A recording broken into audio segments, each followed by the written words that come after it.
തമ്പുരാനെ, ഇനി എനിക്കിവിടെ പിടിച്ചു നിൽക്കാൻ കഴിയില്ല. ഏത് നിമിഷം ഈ കോവിലകത്ത് ഇറങ്ങേണ്ടി വരും. അതിനു മുമ്പ് ഒരു വാക്ക്, ഒരേ ഒരു വാക്ക് മിണ്ടിയാൽ മതി. ആ തിരുവാഭരണം എവിടെയാണ് ഇരിക്കണമെന്ന് മാത്രം ഒന്ന് പറയേണ്ട തമ്പുരാനെ. തമ്പുരാനെ, ഇനി അത് കിട്ടാതെയോ മറ്റേ വന്ന എന്റെ കുടുംബം മുഴുവൻ ആത്മഹത്യ ചെയ്യേണ്ടി വരും. ഒരു തെറ്റും ചെയ്യാത്ത കുറെ പേരുടെ ജീവിതം ഞാൻ കാരണം ഇല്ലാണ്ടാവും. പറയ തമ്പുരാനെ. തമ്പുരാനെ, എനിക്കറിയാം അങ്ങെല്ലാം കേൾക്കുന്നുണ്ട്, എല്ലാം അറിയുന്നുമുണ്ട്. പറയ തമ്പുരാനെ, അതെവിടെയാ വെച്ചിരിക്കുന്നത്? ആരുടെ കയ്യിലാ കൊടുത്തിരിക്കുന്നത്? പറയേ, എന്തെങ്കിലും ഒന്ന് പറയേ. എന്റെ ഭഗവതി, എല്ലാം അന്ന് അവിടെ വന്ന് ഏറ്റു പറഞ്ഞിട്ടല്ലേ ഗതികേട് കൊണ്ട് ഞാനിതൊക്കെ ചെയ്തത്. അതിന് ഇത്ര വലിയ ശിക്ഷ വേണമായിരുന്നു?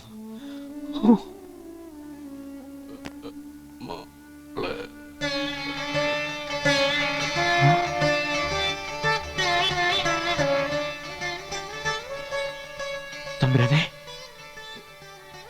തമ്പുരാനെ,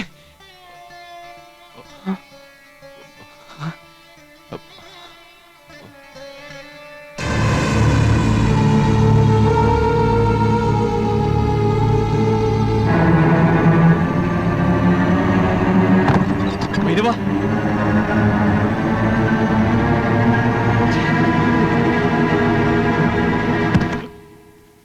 ചെയ്യുന്ന പാപത്തിന്റെ ശിക്ഷ കൂടണ്ടെന്ന് കരുതിയ ജീവനെങ്കിലും കിടന്നോട്ടെ എന്ന് കരുതിയത്. സമ്മതിച്ചില്ലെങ്കിൽ അതുകൂടി അങ്ങ് എടുത്തേക്കാം.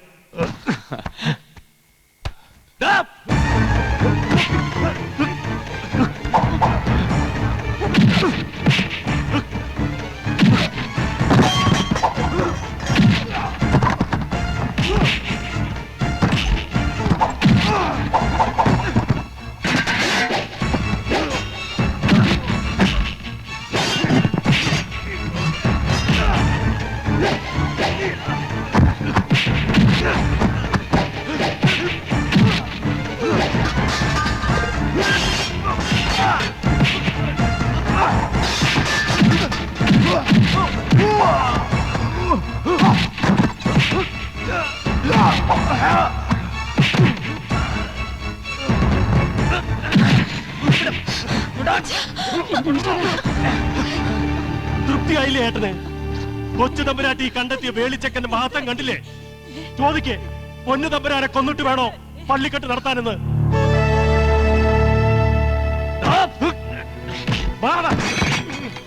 കളിച്ച് കളിച്ച് ഇത്രടം വരെ ആയോ? വലിയ തമ്പുരാനെ കൊന്ന് ഇവിടെ വേളി കഴിച്ച് ഇവിടുത്തെ പുതിയ തമ്പുരാനാകാമെന്ന് കരുതി വന്നു. ഇല്ല, ഇതാരും വിശ്വസിക്കരുത്. ഞാനല്ല, ഞാൻ തമ്പുരാനെ രക്ഷിക്കാനാ നോക്കിയത്. ഇയാളെ തമ്പുരാനെ കൊല്ലാൻ നോക്കിയത്. കള്ളം പറയുന്നോടാ. ഈ കിടക്കുന്ന ആരാണെന്നറിയോ? പൊന്നു തമ്പുരാനല്ല, ഞങ്ങളുടെ ദൈവ. ഈ കുട്ടിയുടെ മുഖത്ത് നോക്കി മോളെ എന്ന് വിളിക്കുന്നത് കേൾക്കാൻ കൊതിച്ചിരിക്കുക അവിടെ എല്ലാരും. കുട്ടിയെങ്കിലും എന്നൊന്ന് വിശ്വസിക്കണം. പൊന്നുമടത്ത വിഷ്ണുനാരായണന് ഒരു ഉറുമ്പിനെ പോലും നോവിക്കാൻ കഴിയില്ല. ഇത്രയും വിഷം ഉള്ളിലുണ്ടായിരുന്നെന്ന് കരുതിയില്ല. ഒന്ന് നാം എനിക്ക് മിണ്ടാൻ പോലും വയ്യാത്ത ഈ പാവത്തിനോട് ഇത് കാണിക്കാൻ എങ്ങനെ മനസ്സ് വന്നു? എന്തിനായിരുന്നു ഇതൊക്കെ? എനിക്കൊന്നും അറിയില്ല എന്ന് പറഞ്ഞില്ലേ? ഞാനല്ല. അല്ലെങ്കിൽ ഈ മുറി തനിക്കെന്താ കാര്യം? എന്തിനാ ഇതിനകത്ത് കടന്നു വന്നത്? കള്ള വേഷം കെട്ടി ചൊരുത്തിനെ കൊണ്ടുവന്ന് വേഷം കൊടുത്ത് കൊല്ലാൻ നോക്കിയില്ലേ താൻ? നടക്കരുന്ന് കണ്ടപ്പോ നേരിട്ടാകാന്ന് കരുതിയല്ലേ? വൈദ്യനെ വിളിച്ചോണ്ട് വന്നത് തമ്പുരാനെ ചികിത്സിച്ച് ഭേദമാക്കാൻ വേണ്ടിയായിരുന്നു. താൻ ആരാ എന്റെ അച്ഛനെ ചികിത്സിക്കാൻ? കൊല്ലാൻ തന്നെ വന്നതാ. എന്ത് ചെയ്യാൻ പഠിക്കാത്തവനാ താൻ? മതിയായില്ലേ ഇളയച്ഛ? ഇനിയെങ്കിലും പിടിച്ച് പുറത്താക്കി കൂടെ. നാട്ടുകാർ വന്ന് ചോദിച്ചാ ഞാൻ പറഞ്ഞോളാം സമാധാനം. ഇല്ല, വിളിക്കുന്ന നാട്ടുകാരെ. വലിയ തമ്പുരാനെ കൊല്ലാൻ നോക്കിയതിനെ തന്നെ കൊണ്ട് സമാധാനം പറയിച്ചിട്ട് പൊന്നുമടത്ത വിഷ്ണുനാരായണൻ ഇവിടുന്ന് പോകൂ.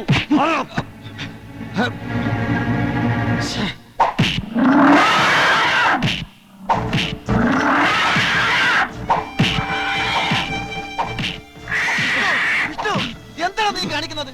അവരോടുള്ള അരിശി മിണ്ടാപ്രാണിയോടാ തീർക്കുന്നത്. എന്ത് ദ്രോഹമാണ് പാവം നിന്നോട് ചെയ്തത്?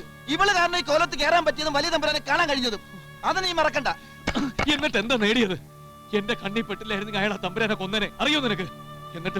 എന്നിട്ട് അതെല്ലാരും കൂടി എന്റെ തലയിൽ കിട്ടും. ആ മുത്തശ്ശി പോലും അത് വിശ്വസിച്ചില്ലേ? ആ തമ്പുരാൻ എന്തെങ്കിലും സംഭവിക്കും, അത് ഉറപ്പാ. അടുത്ത അവകാശിയായി നാളെ ഇളയ തമ്പുരാൻ വാഴിക്കപ്പെടുകയാണ്. അതിനുള്ള ഒരുക്കങ്ങളും തുടങ്ങി കഴിഞ്ഞു. അത് കഴിഞ്ഞാൽ പിന്നെ അവരെ തമ്പുരാനെ വെച്ചേക്കില്ല. അതിനുമുമ്പ് എന്നാ പെണ്ണോടെല്ലാം തുറന്നു പറ.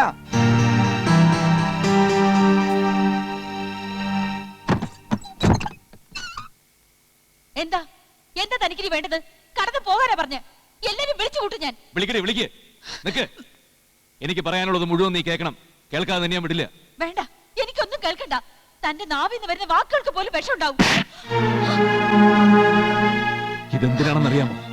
എല്ലാ തെറ്റിനും നിന്നോട് മാപ്പ് പറഞ്ഞിട്ടും സ്നേഹം നടിച്ചെന്നെ വിഡ്ഢിവേഷം കെട്ടിച്ച് വശത്താക്കി ചതിച്ച് തല്ലി ഓടിച്ചതിന് ഇതിനു വേണ്ടി കൈ ധരിക്കാൻ തുടങ്ങിയിട്ട് നാള് കുറയായി.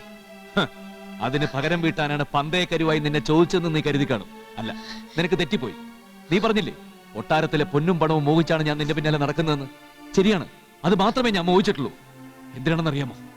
ഒരു കുടുംബം മുഴുവൻ കൂട്ടത്തോടെ മരിക്കുന്നത് കാണാതിരിക്കാൻ, എന്റെ അച്ഛൻ ഉത്തരത്തെ കെട്ടിത്തൂങ്ങുന്നത് കാണാതിരിക്കാൻ, പൊന്നുംപടത്തിൽ വിഷ്ണുനാരായണൻ ഒരു മോഷ്ടാവാണെന്ന് നാട്ടുകാരെ മുദ്ര കുത്താതിരിക്കാൻ. ഒരു കുടുംബത്തിന്റെ ഭാരം മുഴുവൻ തലയിലേറ്റി നാട് മുഴുവൻ കടം മാത്രം ബാക്കിയായി. ഒടുവിൽ കിടപ്പാടം പോലും നഷ്ടപ്പെടുമെന്ന് കണ്ടപ്പോ പിടിച്ചു നിൽക്കാൻ വേണ്ടി എനിക്കൊരു കടുങ്കൈ ചെയ്യേണ്ടി വന്നു. ക്ഷേത്രത്തിലെ തിരുവാഭരണം മോഷ്ടിച്ച് പണയപ്പെടുത്തി തൽക്കാലം ഞാൻ പിടിച്ചു നിന്നു. അന്നെന്നെ പണം നിന്ന് സഹായിക്കാൻ നല്ലവനായൊരു തമ്പുരാനുണ്ടായിരുന്നു. അതാരാണെന്നറിയോ നിനക്ക്? തിരുവാഭരണം തിരിച്ചെടുക്കാൻ പണമുണ്ടാക്കാനുള്ള ആർത്തിയുമായി കള്ളവേഷം കെട്ടി കൊട്ടാരത്തിനകത്ത് വന്നപ്പോ യാദൃച്ഛികമായിട്ട് ഇവിടെ വെച്ച് കണ്ട ജീവച്ഛവമായി കിടക്കുന്ന ഈ തമ്പുരാൻ തന്നെ. ആ തിരുവാഭരണം എവിടെയാണെന്ന് ഇപ്പൊ ഈ തമ്പുരാനെ മാത്രമേ അറിയാവൂ. തമ്പുരാൻ ഒരു വാക്ക് മിണ്ടി കിട്ടാൻ വേണ്ടിയിട്ടാണ് ഞാൻ ഈ പാട് മുഴുവൻ പെടുന്നത്. വൈദ്യരെ കൊണ്ടു ചികിത്സിപ്പിക്കാൻ നോക്കിയത് അതിനു വേണ്ടിയിട്ടായിരുന്നു, അല്ലാതെ വിഷം കൊടുത്ത് ഈ പാവത്തിനെ കൊല്ലാൻ വേണ്ടിയിട്ടായിരുന്നില്ല. കൊച്ചു തമ്പുരാട്ടിയെ വേളി കഴിച്ച് തമ്പുരാനായ കോവിലകത്തെ പൊന്നും പണവും കട്ടു തിന്നാൻ വേണ്ടിയിട്ടുമല്ല. അതിനൊക്കെ മോഹിക്കുന്നവര് ഈ കോവിലകത്ത് തന്നെയുണ്ട്. തമ്പുരാനെ കൊല്ലാൻ നോക്കുന്ന അവരൊക്കെ തന്നെയാ. ഒന്നും നാവനയ്ക്ക് മിണ്ടാനാവുമെങ്കിൽ എല്ലാം വിളിച്ചു പറയണമെന്നുണ്ട് ഈ പാവത്തിന്. ഇനിയും ഈ വാക്കുകളിൽ വിഷമുണ്ടെന്ന് തോന്നുന്നുണ്ടെങ്കിൽ കൊച്ചു തമ്പുരാട്ടിയെ ഏതെങ്കിലും ഒരു ഗതികെട്ടവന്റെ തലയെ കെട്ടി വെച്ച് ഒഴിവാക്കാൻ തലപുകഞ്ഞ് ആലോചിക്കുന്നവരുടെ ചൊൽപ്പടിക്ക് നിൽക്ക്. കേട്ടില്ലേ? നാളെ നടക്കാൻ പോകുന്ന പുതിയ പൊന്നുതമ്പുരാന്റെ പട്ടാഭിഷേകത്തിന്റെ കൊമ്പുവിളിയല്ലത്. ചലനമറ്റ് കിടക്കുന്ന നിന്റെ അച്ഛന്റെ കഥ കഴിക്കാനുള്ള കൊലവിളിയാ.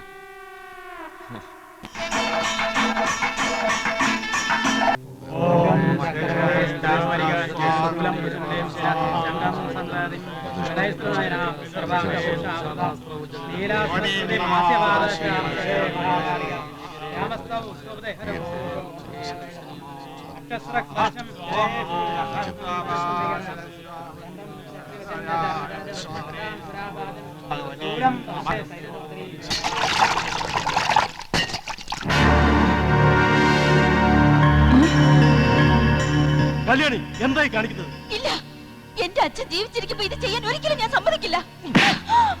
പിന്നെ എന്താണ് വേണ്ടത്? കൊല്ലണോ നിന്റെ അച്ഛൻ തമ്പുരാനെ? അതാ ഇതിലും ഭേദം. എല്ലാം കേട്ടോണ്ട് ചക്കുപൊട്ടി കിടക്കാകത്ത്. അറിയോ നിങ്ങൾക്ക്? അറിയാം. എന്ന് വെച്ച് നാഥനില്ലാണ്ട് കിടക്കണോ കോവിലകം? ഇനിയൊരു പടിയേറ്റം നടത്തണമെങ്കിൽ പേരിനെങ്കിലും ഇങ്ങനൊരു ചടങ്ങ് വേണം. തിരുമംഗലം കോലത്തെ കുട്ടിക്ക് ഇതൊന്നും അറിയില്ലെന്നുണ്ടോ? അറിയില്ലേ, അറിവുള്ളവരോട് ചോദിക്കേ. കുട്ടി, അവകാശി ജീവിച്ചിരിക്കുമ്പോ മുറ തെറ്റിച്ചൊരു പടിയേറ്റം പാടില്ല. അങ്ങനെ ഉണ്ടാവണമെങ്കിൽ ചടങ്ങിനെങ്കിലും ജീവിച്ചിരിപ്പില്ല എന്ന് വരുത്തണം. അല്ലാണ്ട് പാടില്ല. അതിന് ഇതൊരു മാർഗമുള്ളൂ. ഇതൊന്നുമില്ലാതെ മുറപ്രകാരം അവകാശിയാകാൻ ഒരാളുണ്ട് ഇവിടെ. ആരാണിയത്? എന്റെ കഴുത്ത് മിന്നു കെട്ടാൻ നിങ്ങൾ കണ്ടെത്തിയ ഒരാള്. അങ്ങനെ ഒരാളുണ്ടോ? അങ്ങനെ ഒരാളില്ല തിരുമേനി, പ്രാന്തായവൾക്ക്. ഭ്രാന്തളകിയത് ഇവർക്ക് തിരുമേനി. വഴിയെ പോയി ഒരുത്തന്റെ തലയിൽ എന്നെ പിടിച്ച് കെട്ടിവെച്ചാ ഇവരുടെ എന്ത് തോന്നിയാസം നടക്കുമെന്ന് വിചാരിച്ച് ഇവർക്ക് തെറ്റി. നല്ലവരായി അയാൾ കോവിലകം വിട്ടു പോയിട്ടില്ലേ ഇനി? അത് മറക്കരുത്. എനിക്കറിയാം അയാൾക്ക് എന്നോട് സ്നേഹമാണ്. ഞാനൊന്ന് സ്നേഹത്തോട് നോക്കാൻ, ഒന്ന് സംസാരിക്കാൻ കാത്തിരിക്കാണ് അയാൾ ഇപ്പോഴും. ചെയ്തതൊക്കെ തെറ്റായി പോയി ഇപ്പൊ എനിക്ക് മനസ്സിലായി. ഞാൻ വിളിച്ച അയാൾ വരും. ഈ സ്ഥാനം അയാൾക്കുള്ളതാണ്, അയാൾക്ക് മാത്രമുള്ളതാ. അപ്പൊ അനന്തരാവകാശി ജീവിച്ചിരിക്കുമ്പോ അറിഞ്ഞുകൊണ്ട് മുറ തെറ്റിച്ചൊരു പടിയേറ്റം അല്ലേ? ഇതിനെ കൂട്ടിക്കാൻ ഞങ്ങൾക്കാവില്ല. വരിക എല്ലാരും. ഇതാരെ കൊച്ചു തമ്പുരാട്ടിയോ? വരിക വരിക, വന്ന് ഈ സിംഹാസനത്തിലോട്ട് ഇരിക്കുക. പുതിയ വല്ല കരുനീക്കം കൊണ്ടാവും വരവ്, അതോ ഈ കോവിലകം വിട്ട് പോണെന്ന് അപേക്ഷിക്കാനോ? അല്ല, ഒരിക്കലും ഇവിടം വിട്ട് പോകരുതെന്ന് അഭ്യർത്ഥിക്കാൻ. ഒന്നും മനസ്സിലാക്കാതെ പറഞ്ഞു പോയതിനും ചെയ്തു പോയതിനും ഒക്കെ മാപ്പ് പറയാൻ. അയ്യോ, എന്തായി പറയണത്? തിരുമംഗലം കോവിലകത്തെ കൊച്ചു തമ്പുരാട്ടി അടിയനോട് മാപ്പ് പറയേ വേണ്ടട്ടോ. കോലോത്തെ കീഴ്വഴക്കങ്ങളൊന്നും തെറ്റിക്കണ്ട. പരിഹസിച്ചോളൂ, എത്ര വേണമെങ്കിലും. എല്ലാം കേൾക്കണ്ടവള. ഇളയച്ചന്റെ പട്ടാഭിഷേകം കഴിഞ്ഞ പിന്നെ ഈ കോലോത്തിന്റെ പടി ഇറങ്ങേണ്ടി വരും ഞാൻ. ഒരപേക്ഷ കൂടിയുണ്ട്. നാട്ടുകാരുടെ മുന്നിൽ വെച്ച് കൊടുത്ത വാക്ക് പാഴ്വാക്കാകരുത്. ആഡംബരം ആർപ്പുവിളി ഒന്നുമില്ലാതെ ഈ കഴുത്തിലൊരു മിന്നു കെട്ടണം.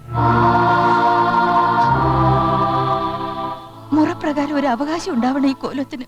അങ്ങനെ പൊന്നുമടത്തിലെ വിഷ്ണുനാരായണൻ തിരുമംഗലം കോവിലകത്തെ പുതിയ പൊന്നു തമ്പുരാനാവണം. ഒട്ടും കുരവയും ആർപ്പുവിളിയും കേട്ട് വീണ്ടും ഒരു പട്ടാഭിഷേകം നടക്കണം. കോവിലകത്തെ മണിയറയിലെ പട്ടുമത്തയിൽ കൊച്ചു തമ്പുരാട്ടിയോടൊപ്പം പള്ളി ഉറങ്ങണം. ഒന്നും അറിയാത്ത പാവം എന്റെ അച്ഛനെ നാട്ടുകാർ തല്ലിക്കൊല്ലുന്നത് കണ്ടില്ല എന്ന് നടിക്കണം അല്ലേ? വിഷ്ണു മിണ്ടരുത് നീ. നിന്റെ മുമ്പിൽ ഇതുപോലെ ഞാനും നിന്നിട്ടുണ്ട് ചെയ്തു പോയ തെറ്റുകൾക്ക് മാപ്പ് പറയാൻ. എന്നിട്ട് കരുതി കൂട്ടി ചതിക്കുകയായിരുന്നില്ലേ നീ? ദാ ഇത് കണ്ടോ, പട്ടാഭിഷേകം തന്നെയാണ് ഇവിടെ നടക്കുന്നത്. കൊട്ടും കുരവയും ആർപ്പുവിളിയും എല്ലാം ഉണ്ട്. പക്ഷെ നീ അത് കേൾക്കില്ല. അതൊക്കെ മുഴങ്ങുന്നത് എന്റെ ഈ നെഞ്ചിനകത്തടി. നീ പറഞ്ഞില്ലേ തമ്പുരാനെ കൊല്ലാൻ ശ്രമിച്ചത് ഞാനാണെന്ന്. ആണെന്ന് തന്നെ കരുതിക്കോ. ഇനിയിപ്പൊ തമ്പുരാനെ കൊന്നാലേ തിരുവാഭരണം വീണ്ടെടുക്കാൻ പറ്റുന്നുണ്ടെങ്കിൽ അതിന് ഞാൻ മടിക്കില്ലടി.